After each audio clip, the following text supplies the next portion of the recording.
Hello বন্ধুরা, চলো আজকে বেরিয়ে পড়েছি গোয়ার একটা হিডেন প্লেস। ঠিক আছে, একটা মন্দির আর কি, এটা ভূতনাথ মন্দির বলে, পাহাড়ের অনেকটাই ওপরে।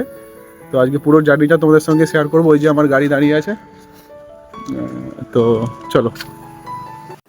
হ্যালো বন্ধুরা, কেমন আছো সবাই? প্রথমেই আমি আমার পরিচয়টা বলে দিই। আমার নাম আকাশ আর আমি থাকি গোয়ার একটা ছোট্ট শহরে। গোয়া মানে কি শুধু সমুদ্র আর পার্টি? একদমই নয়। আজ আমি গোয়ার এমন এক রূপ দেখাবো যা আপনারা খুব কম লোকই খেয়াল করেন। গোয়ার মাঝগাঁও থেকে 11 কিলোমিটার দূর মহাদেবের ভূতনাথ মন্দির। এই যে আমি এখানে গাড়ির ট্রিপটা 0 করে দিচ্ছি,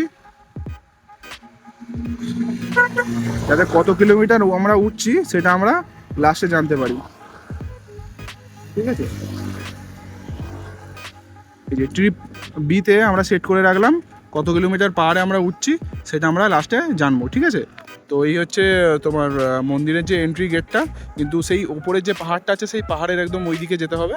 তো গাড়ি নিয়ে ওঠা একটু মুশকিল, তো রাস্তায় যেতে যেতে তো ভিডিও তো আমি করবোই। ঠিক আছে, তো চলো বাকিটা তোমাদের সঙ্গে শেয়ার করছি। তো বন্ধুরা, যখন আমি প্রথম গোয়াতে আসি, যখন প্রথম গোয়াতে আমি জব পাই, তো গোয়া আমার এত ভালো লেগে গিয়েছিল। তখন আমি ভেবেছিলাম গাড়ি নিয়ে গোটা গোয়া ঘুরে বেড়াবো। তো সত্যি এত তাড়াতাড়ি যে আমার এই স্বপ্নটা পূরণ হবে সেটা আমি কোনোদিন ভাবতেই পারিনি। আর তাছাড়া বুদ্ধনাথ নিজের গাড়ি নিয়ে, নিজের শখের গাড়ি নিয়ে বুদ্ধনাথ বাবার মন্দিরে যাওয়ার অনুভূতিটাই একটু আলাদা।